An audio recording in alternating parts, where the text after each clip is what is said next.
Cambridge. My mother having decided that Tonbridge was out of the question for her sensitive Christopher, some swift work had to be done to reposition me in the struggle. The whole aim and object of the 5 years at Mount House, to make me into a proper public school boy. Mr. Wortham proved adept at the string pulling of the system. It was quite rapidly decided that I should instead apply to go to the Leys School in Cambridge. The atmosphere there was more intellectual, and the headmaster, Alan Barker, was a friend of Mr. Wortham's. Since I was being taken as a late applicant, I would still sit at the same exam, the common entrance that has been the fate of the English prep school boy since records were kept, but would have to achieve a scholarship mark at it. This I was able to do without much of a strain. For many years I kept the telegram. Ah, those days of the telegram, which was received by my proud parents. Passed for Leys, congratulations, Wortham. This also enabled me to score a bit over my 13-year-old playmates. English public schools have names like Radley and Repton and Charterhouse and Sherborne and Stowe, not to mention the Eton and Harrow to which we knew we could not aspire. And it was quite the done thing to debate the relative merits of these status-conscious destinations. Ha! Pugh is going to Sedbergh. Mouldy old prison. Oh yes, well you're going to Sherborne, which is full of snobs. When my turn came, I would pretentiously say, I'm going to Cambridge. That shut them up. Cambridge these little bastards had heard of. They just didn't have anything sarcastic to say about it. I was bluffing, of course, but I still liked the look of things. My new school was in town, and in the ancient town of Cambridge at that, instead of out on some blasted heath where long and muddy cross-country runs could be inflicted on you, and even the nearest manic-depressive hamlet was many furlongs or versts or miles away. Most English public schools are affiliated with the national absurdity of the Anglican or Church of England confession, as if there could be a version of Christianity specifically linked to a group of northerly islands, whereas the Leys was Methodist, which put it in the dissenting or nonconformist tradition, founded by that admitted maniac and demagogue John Wesley, but still better than the alliance between a state church, the monarchy, the armed forces, and the Tory party. Many of the teachers and masters were part-time dons at the university. I was, by age of 13, manumitted from the provincial and rural life and enforced infancy, and put at least into long trousers and allowed insight of the great libraries and quadrangles that had nurtured Chaucer and Milton and Newton from Cromwell. For many people, the Oxford-Cambridge dichotomy is an either-or proposition, like Jack Sprat and his wife, or Harvard versus Yale, or Army versus Navy. In days gone by, plebeian Londoners who had been to neither university would get into loud public disputes every year about which 8 they favoured in the annual Oxford-Cambridge boat race from Putney to Mortlake, one of the great who cares events of any epoch. For me, the similarities outdistance the distinctions. Both towns show unoriginality of the English when it comes to names. There used to be a ford for oxen by the Thames, and there was once a place where it was possible to bridge the Cam. Both have colleges rather than a university. Both took a long time to recognize the existence of the railway, so that the station is too far from the centre. Some say that Cambridge is more austere and Oxford more louche and luxurious. But could even All Souls be more exotic and languid and exclusive than the Apostles' Club or the Courts of Kings in Trinity? Nursery of such ripe and gorgeous plants as E. M. Forster and John Maynard Keynes, to say nothing of coterie of Stalinist traders from Kim Philby to Sir Anthony Blunt, or at least Oxford spies for us, as one portly academic once put it to me, while Cambridge seems to prefer to spy for the other side. They used to say that Cambridge was better at science, the deceptive word scientist, as opposed to the superior term natural philosopher. Not having been coined until the 1830s, very well, it was at least true that Isaac Newton had operated here, his frantic experiments in bogus alchemy more than once igniting his own rooms. and that Charles Darwin had occupied the very same chambers as William Paley, author of Natural Theology and supreme bard of the quixotic argument from design. More intriguing to me and my young contemporaries, restlessly modern as we aspired to be in the early 1960s, was the chance to walk past the Cavendish laboratories and see where the atom had first been split, or to pass by the Eagle pub, into which Crick and Watson had strolled with exaggerated nonchalance one lunchtime to announce that with the double helix they had uncovered the secret of existence. My encounter with all this liberating knowledge and inquisitive atmosphere was very nearly over before it had begun. In my very first term, in October 1962, President Kennedy went to the brink, as the saying invariably goes, over Cuba. I shall never forget where I was standing and what I was doing on the day he nearly killed me. It was on the touchline, being forced to watch a rugby game, that I overheard some older boys discussing the likelihood of our annihilation. At the close of the BBC's programming that night, Richard Dimbleby enjoined all parents to please act normally and send their children to school in the morning. This didn't apply to those of us boarders who were already at school. We were left to wonder how the adult world could be ready to gamble itself and the life of all the subsequent, and for that matter preceding generations, on a sordid squabble over a banana republic. I wouldn't have phrased it like that then, but I do remember feeling furious disgust at the idea of being sacrificed in an American quarrel that seemed largely to be of Kennedy's making in the first place. I have changed my mind on a number of things since, including almost everything having to do with Cuba, but the idea that we should be grateful for having been spared and should shower our gratitude upon the supposed Galahad of Camelot for his gracious lenience in opting not to commit genocide and suicide seemed a bit creepy. When Kennedy was shot the following year, I knew myself somewhat apart from this supposedly generational trauma, and that I felt no particular sense of loss at the passing of such a high-risk narcissist. If I registered any distinct emotion, it was that of mild relief. If politics could force its way into my life in such a vicious and chilling manner, I felt then I had better find out a bit more about it. At Mount House I had enjoyed the current affairs class and taken part in a few school debates, forcing myself to speak in public because for a short while I had developed a stutter. Who knows where this originated in my psyche? My mother later told me that I'd also stuttered a bit when my baby brother was born, no doubt in another cynical bid for attention. But it was certainly made worse by teasing, and I once made a huge mistake of trying to say the name of my railway destination in term's end, Chichester, in front of a large group. The driveling Chichester noise that resulted was to follow me around for a bit. Anyway, my main position I can remember taking was in opposition to the Tory attempt to ban colored immigration from the West Indies. Two aspects of the lays combined to change not just what I thought, but always much more important, how I thought. The first pressure was negatively charged, so to speak, and the second more positively so. To begin with the negative, I was highly conscious of being fortunate to be at the school and of having parents who were willing to sacrifice to get me there and to keep me there. It offended me in an almost aesthetic way to find that the bulk of my contemporaries took this immense good fortune as no more than their due. Methodism is a trade like any other, and the majority of the boys were the sons of the solid Lancashire and Yorkshire businessmen, who thought it entirely natural that they need not attend their sort of school where they might have to consort with children of their employees. I found myself immensely disliking this mentality and the accents in which it was expressed. On the positive side, the Lays was in Cambridge, and if your father was a don at the university, you could be a home boarder. In other words, come to the school daily and go home at night. This meant that there was a certain leaven in the lump, and many lifelines to the outside world.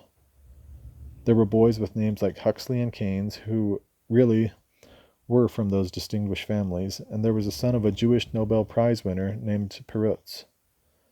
As the general election of 1964 approached, a number of labor bumper stickers were to be seen on our teachers' cars. Then there was one of Methodism's many paradoxes, which was its historic identification with the working class. This has been overstated and often distorted. The historian Elie Halevi had a memorable debate with Eric Hobsbawm over whether it was Methodism that had diffused the revolution among the lower orders in the 19th century, but it meant in practice that some of the visiting preachers on Sunday were unpolished ministers from tough working class parishes who gave us some idea of how the other half, actually very much more than half, lived. Donald Soper, the best-known Methodist in the country, was an announced socialist with a column in Tribune, George Orwell's old weekly. His visit to address us in assembly was a sensation. The country's other leftist weekly, The New Statesman, was kept in the library, along with a specially displayed copy of the Fabian Society pamphlet that called for the abolition of the public school system. The great J.G. Ballard, who had had the reverse of the Ian Watt experience, in that he had been interned by the Japanese, Empire of the Sun, as a small boy, before being sent to the same house and the same boarding school as me, once did jokingly say that the food at the Lays was inferior to the Langhua camp in Shanghai, but was later to admit that he had been agreeably surprised by how comparatively little torture there had been. This duality in life, in the mind of the Lays, was beautifully captured for me by an ancient in my first year. I was cornered in some chilly recreation room by a would-be bully named E.A.M. Smith, a brainless and cruel lad, a year or so my senior. This tough and tasty dunce excelled at games and was a member of a highly exclusive Christian crackpot sect named the Glanton Brethren, which in his own disordered mind constituted an elect of God's anointed. Hitchens is being gassy, he said, using the school's argot for people like me who talk too much. The cure for being gassy is a bit of a beating. I wasn't completely sure that he couldn't deliver on this threat, and the uncertainty must have shown on my features, because suddenly a voice cut in. "Oh, please, don't give a damn about Smith." The moron's grin began to fade, and the few who would probably have sided with him lost interest at once. My rescuer was a tall, thin boy with a certain presence to him. Who was this chap? Who could make a muscular thug shrivel? His name, it turned out, was Michael Prest. He was in the next house to me, but was a home boarder, because his father was an economics don at Jesus College. I recognized him without knowing his name, because every morning in chapel, when the rest of us bent forward at the call to pray, he remained sitting up and unbowed. There was nothing the prefects and teachers could do about this. The law said we had to be in chapel every day, but they couldn't force us to pray on top of that, or even compel us to pretend to do so. I admired this stand without emulating it. Within a few days I had made a new friend. I had made a new and fast friend, and then one morning, as everyone else but Michael crashed lazily forward in their pews, I took a deep breath and held myself upright. It felt very lonely for a moment, but soon there was nothing to it. I started bringing books to read during the sermons and the prayers in order to improve the shining hour. R.H. Tawney on Religion and the Rise of Capitalism was, I remember, an early choice. The lexicographer, Wilfred Funk, was once invited to say what he thought was the most beautiful word in the English language, and nominated mange. If asked, I would without hesitation give the word library. The Lays not only had a fine library of its own, but my house, North B, the other houses since shamed by the magnificence of Hogwarts being unimaginatively named North A, East, West, and School, also had its own mini version. From this hoard, I one evening borrowed a life-changing book called Hanged by the Neck, a Penguin paperback issued as part of the growing national debate over the death penalty. It had two authors. One was Arthur Koestler and the other C.H. Rolfe. The latter was the crime correspondent for the New Statesman. The name concealed the identity of Inspector Bill Hewitt of the City of London Police, whom I was later to meet. Between them, these two simply demolished the case for capital punishment and gave some hair-raising examples of cold, hideous miscarriages of justice. This had two effects on me. It drew me further into the then raging argument over the historic British institution of the gallows, which eventually culminated in its abolition in 1967, and it decided me that I would read anything by Arthur Koestler. Before long, I was rereading Darkness at Noon for what felt like, and quite possibly was, the third time in a month. Things were quickening with me. In other words, I was in a sophisticated city with a treasure house of culture. One evening I found myself sitting in King's College Chapel, listening as Yehudi Menuhin played, just in front of the newly acquired Rubens' Adoration of the Magi.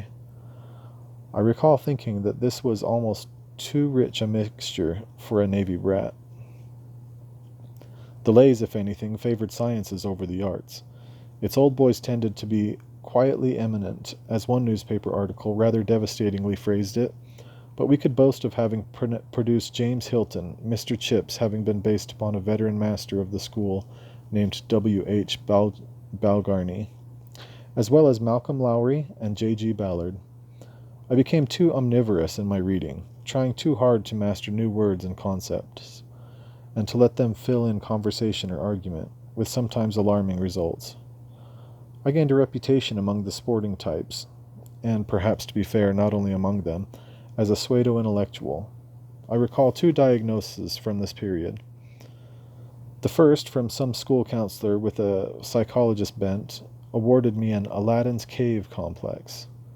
This was flattering in a way, since it suggested that I had an embarras de choix, but it also suggested that I was too brittle to decide among so many possible treats. The second, blunter verdict came from my fairly genial, if unillusioned, housemaster.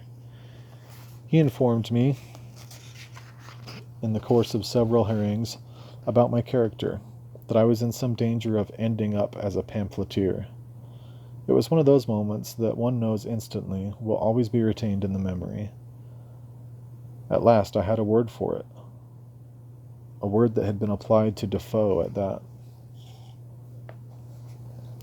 By the time I was 15 or so, then I had acquired some precocious knowledge of the Cambridge-related worlds of Bloomsbury and the Fabians, symbolized by the figure of Bertrand Russell, whose books I was also smuggling into the chapel.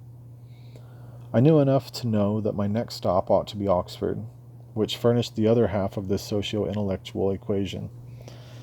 I even had a clear notion that the ideal Oxford college would be Balliol, and the desired course of study philosophy, politics, and economics, or the famous PPE. I was doing well enough at the Lit, the literary and debating society run by one of the more urbane classic masters. My stutter almost banished. I even did a little acting and made a small success of the part of Taplow in Terence Rattigan's classic, The Browning Version, and I was beginning to try some writing. I had known for years that this is what I really wanted to do. Indeed, in my grander moments, I would want to claim that I had always understood that it was what I had to do. But I had no real concept of writing as a living, let alone as a life. At prep school and in the holidays, I had filled literal exercise books with chiefly historical efforts, including a soon-abandoned grand narrative of the Napoleonic Wars.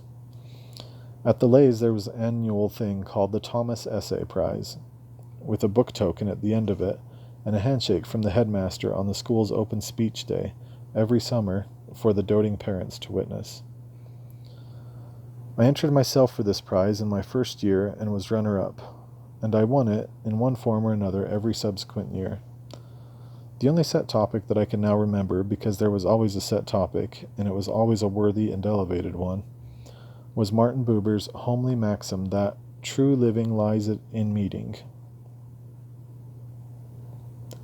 How was I to know that this pious old hypocrite and author of I and Thou had after 1948 moved into the Jerusalem house from which the family of my one-day-to-be friend Edward Said had been evicted? Cacothea scribendi, says Paul Cafavi. Somewhere the itch to scribble. If I could be moved to write by the banalities of Buber, I was plainly a bit more than just itchy. The eclectic urge struck me in every department of scribbling, and I flung myself into verse parodies, short stories, for some reason very often about animals, and in one especially regrettable episode, which involved brooding, meaning of life, Moody walks along the river that led from Cambridge to Grantchester, a project for a libretto to be co-written with a musically inclined boy named Spratling. This could all have ended very badly indeed, with wilting affectation and high self-indulgence. But then I discovered something that I have struggled ever since to convey to my own students. In writing and reading, there is a gold standard. How will you be able to detect it? You will know it all right. I got full marks for an essay on Chaucer's wonderful prologue to the Canterbury Tales, and how fortunate I was to have Colin Wilcoxon, one of the world's experts on Langland, as my instructor. I couldn't sleep for 2 nights after first reading Crime and Punishment. Yet never did I breathe the pure serene, as I might fetchingly have tried to say in those days, until my little craft crashed on the reefs of, first, Wilfred Owen, and then George Orwell. It can be good to start with a shipwreck. Your ideal authors ought to pull you from the foundering of your previous existence, not smilingly guide you into a friendly and peaceable harbor.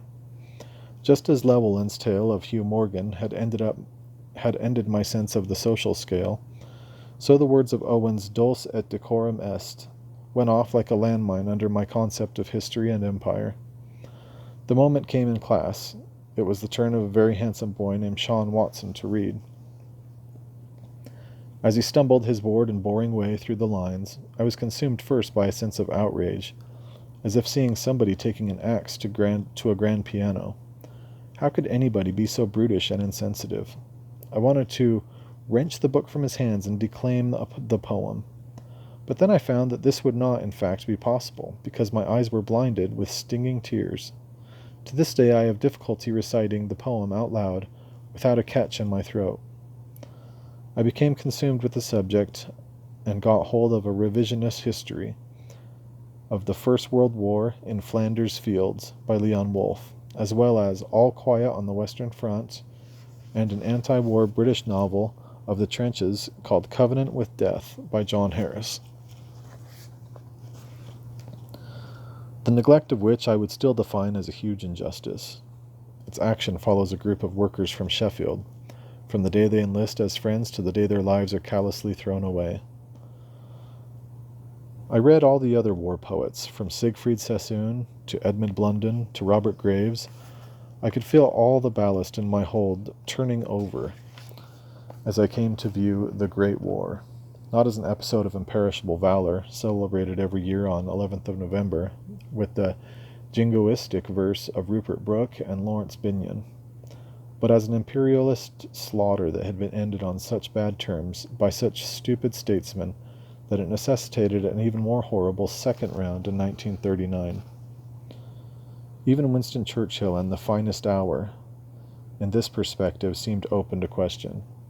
And if there was one thing that was not open to question to someone brought up in a British military atmosphere in the 1950s, it was Winston Churchill and The Finest Hour. When allied with my socialist and Fabian readings in other areas, this soon had me thinking of the Spanish Civil War as the only just war there had probably ever been.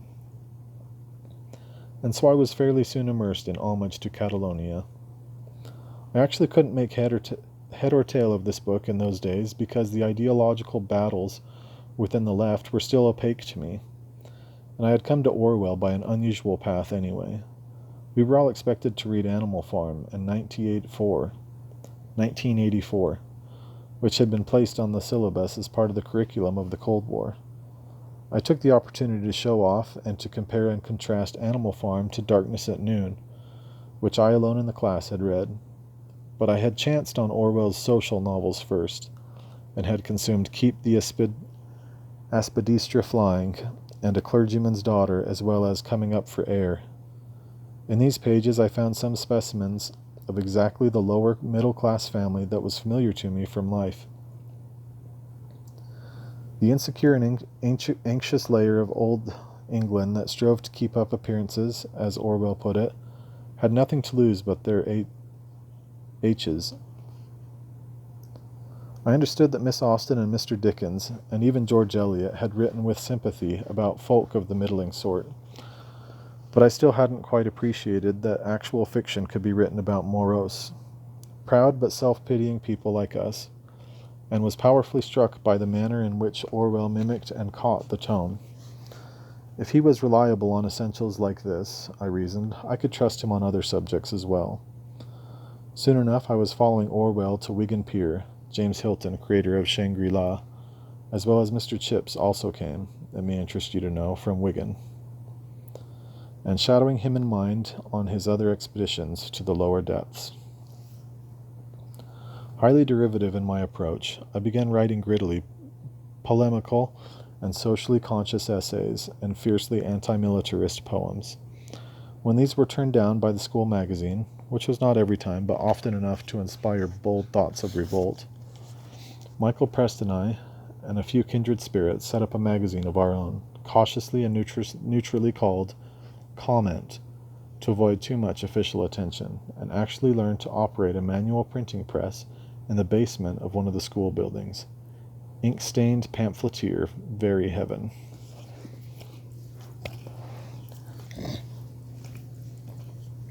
Cambridge again. Both gown and town came to my aid.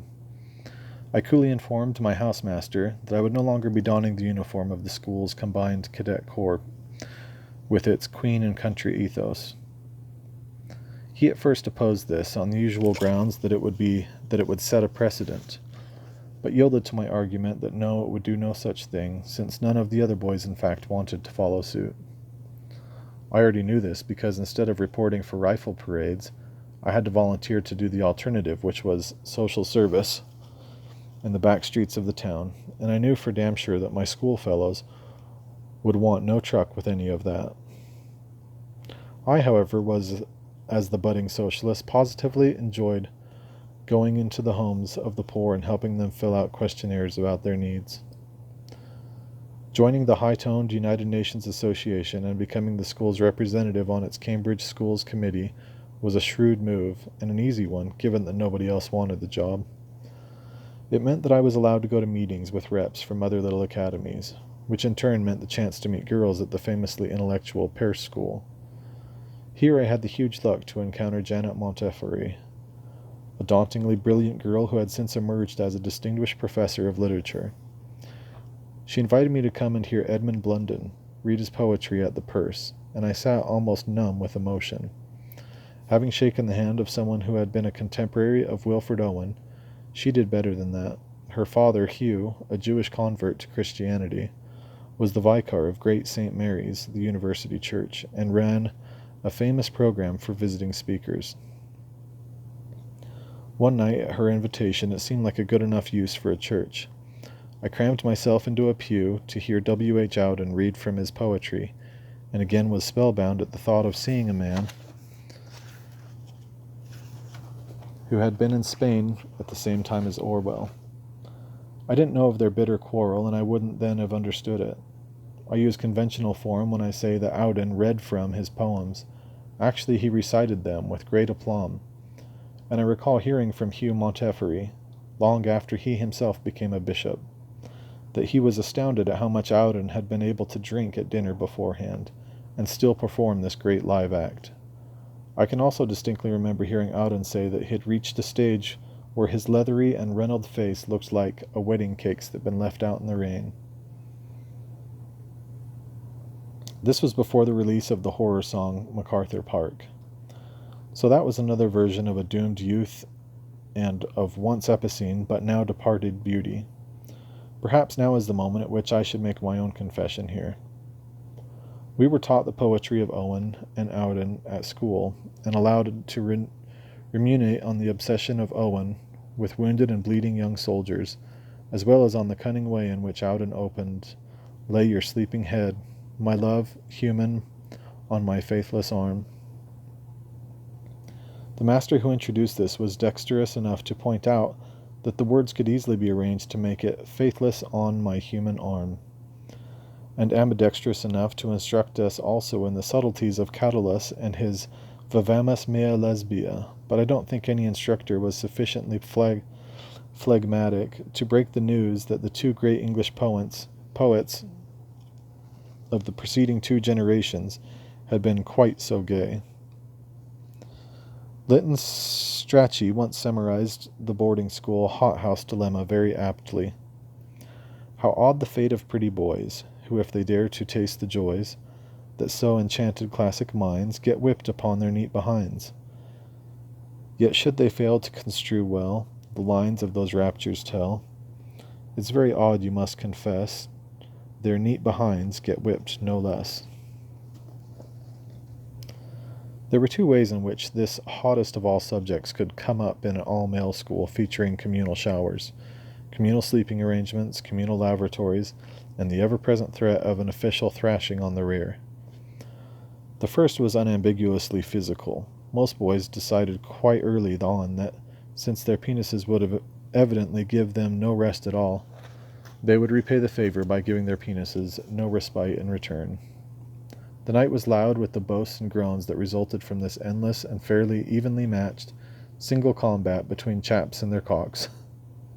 To even the dullest lad, furthermore, it would sometimes occur to think that self-abuse was slightly wasted on the shelf, and might be better relished in mixed company. Some were choosy about the company, and some less so, but I can only remember a few boys who abstained from, or to put it more cruelly, were so unappetizing as to be left out of, this compensation for the general hellishness of male adolescence. It was quite possible to arrange a vigorous session of mutual relief without a word spoken, even without eye contact. It's very important to understand that 90% of these enthusiastic participants would have punched you in the throat if you suggested there was anything homosexual or queer about what they were doing. When I later read Gore Vidal's distinction between homosexual persons and homosexual acts, I saw the point at once.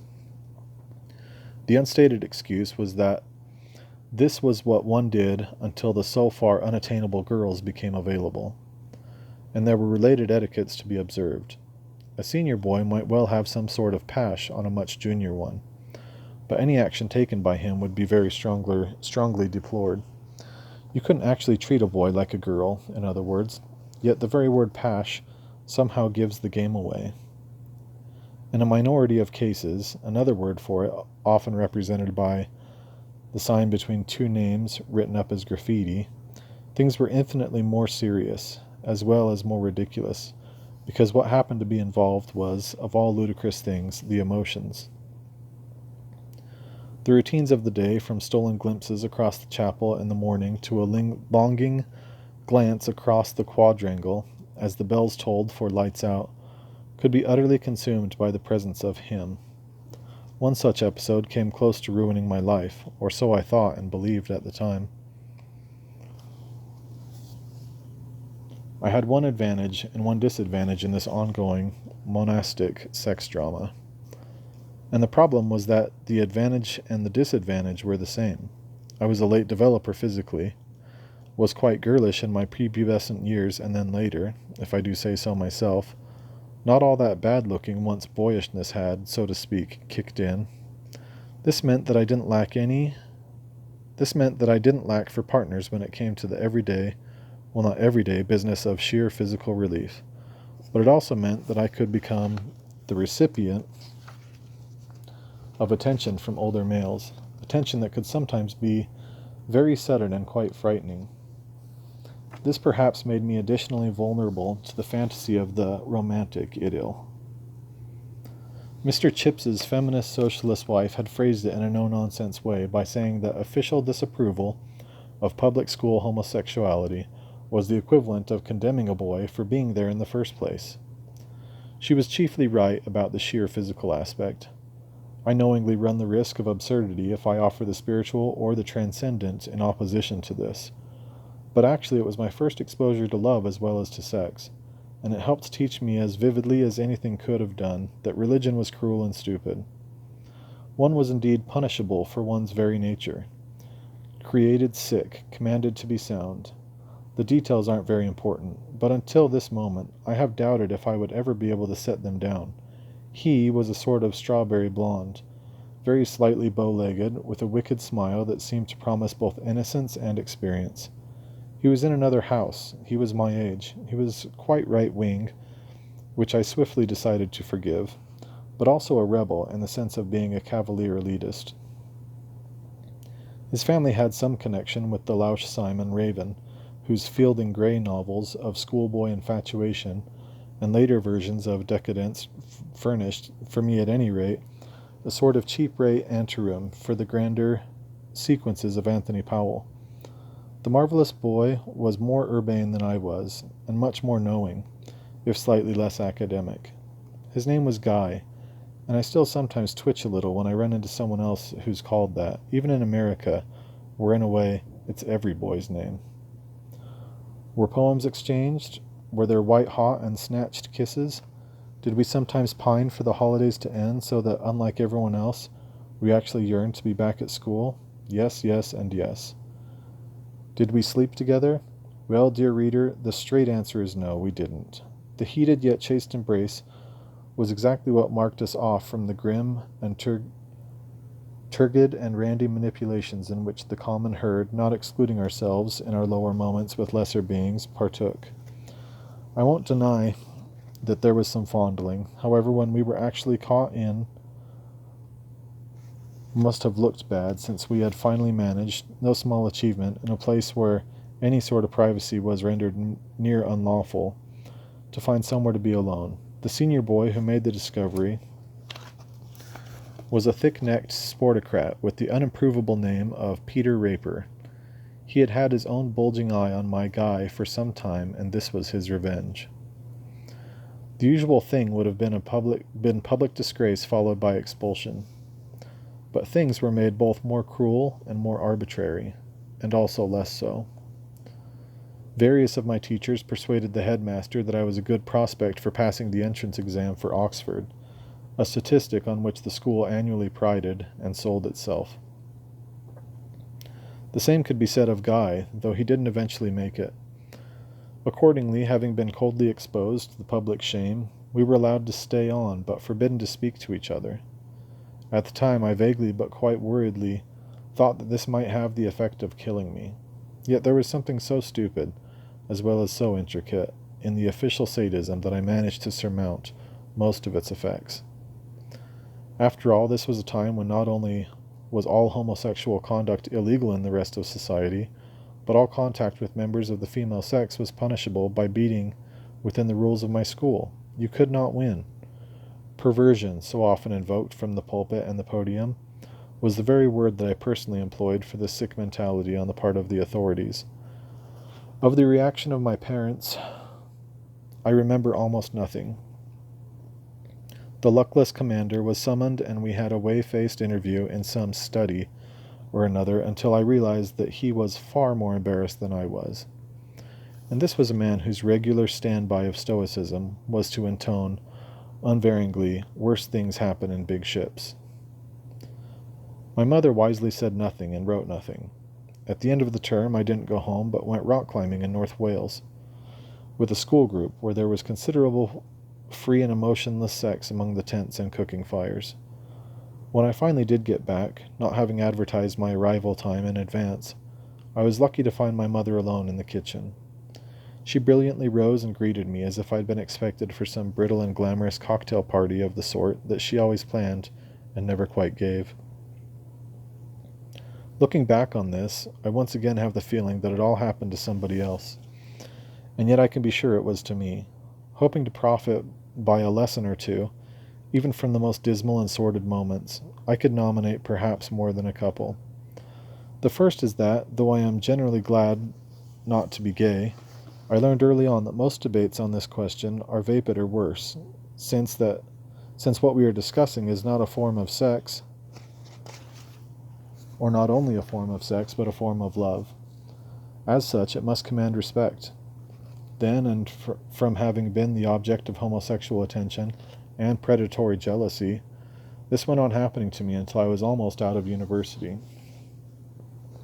I believe that the whole experience gave me some sympathy for women. I mean by that to say that I know what it's like to be the recipient of unwanted or even coercive approaches. or to be approached surreptitiously under the guise of friendship. Assaulted once by a truck driver when I was hitchhiking, and quite lucky to have broken away from him unharmed.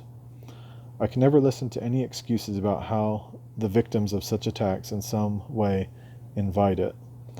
I always take it for granted that sexual moralizing by public figures is a sign of hypocrisy or worse, and most usually a desire to perform the very act that is being condemned, or that is most being condemned. I understand in retrospect that this was my first introduction to a conflict that dominates all of our lives, the endless, irreconcilable conflict between the values of Athens and Jerusalem. On the one hand, very approximately, is the world not of hedonism, but of tolerance, of the recognition that sex and love have their ironic and perverse dimensions. On the other is a stone-faced demand for continence, sacrifice, and conformity, and the devising of ever crueler punishments for deviance, all invoked as if this very fanaticism did not give its whole game away. Repression is the problem in the first place, so even at the cost of some intense momentary pain, I suppose that I might as well have learned this sooner rather than later. In the autumn of 1964, Michael Preston and I managed the labor campaign in the school's mock version of the general election. No boy at the Lays had any memory of any government except that of the Tories, who had been in power with 4 successive prime ministerships since Sir Winston Churchill's victory in 1951. But the apparent grandeur of this had sunk into the farcical as the Profumo affair, allied to an infinite number of other scandals, from missile procurement to rack renting in London slums, made the term "the establishment," then newly coined by my future friend Henry Fairley, a byword for stink. Boldly, Michael and I marched into the town and went to Labor HQ. We got hold of some leaflets to distribute and some posters to nail to the school's trees. We invited a local labor member of the council, his name I remember was Alderman Ramsbottom, to come and speak at lunchtime outside the school's cafeteria or tuck shop. I was afraid that the snobs and yobs, then synonymous in my mind, would sneer at him for his name, and so they did, but not for long.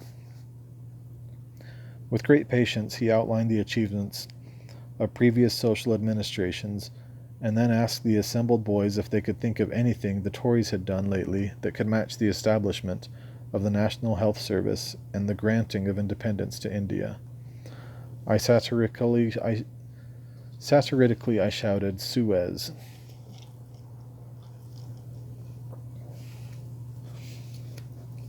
Of course, on the day itself, the Tories got an easy majority of the school vote, in fact, an overall majority. And I saw my own slender total being cut into by an effective and popular charismatic communist boy named Beavis Sale. Still, the Tories lost nationally. And I have to set down the fact that the school's own establishment was committed to fair play. The local Tory MP, Sir Hamilton Kerr, came to respond to my plebeian Ramsbottom, and made himself look a complete weed and drip by comparison. "Pompous little Ponce," I heard my Scots housemaster distinctly say. An even more grotesque figure named Sir Percy Rugg, who had been at the school and was a Conservative leader on the London City Council, came to lunch after chapel one Sunday, and the headmaster's wife made sure that, as opposition spokesboy, I was invited. The headmaster himself, a man somehow aptly named Alan Barker, sat on the Cambridge City Council as an independent, being too right-wing for the official Conservatives. His wife Jean has since become a national treasure in the massive and flesh-pink form of Lady Trumpington. So I say again that I believe I benefited more from my public school than many boys who took it for granted. There came a day when the plummy-voiced reactionary Barker called me to his headmaster's library and handed me 1 copy of Lytton Strachey's Eminent Victorians, and 2, a copy of Karl Marx and Friedrich Engels' Communist Manifesto. He went on to instruct me in the elementary mechanics of dialectic materialism. I am sure that his intention was to inoculate me. The term tremendously wrong-headed was certainly used, but just as Arthur Koestler had given so many good lines to his British but shrewd interrogator, Gletkin, in Darkness at Noon, so the dialectic in my churning mind took on life of its own. It was certainly rather broad-minded of old Barker to give me a demolition job on high Victorian reputations that had been written by a notorious old Fabian socialist queen. And with Mark Engels, I realized I was reading superb paean to revolutionary properties and qualities, but to those of capitalism, not just of the working class.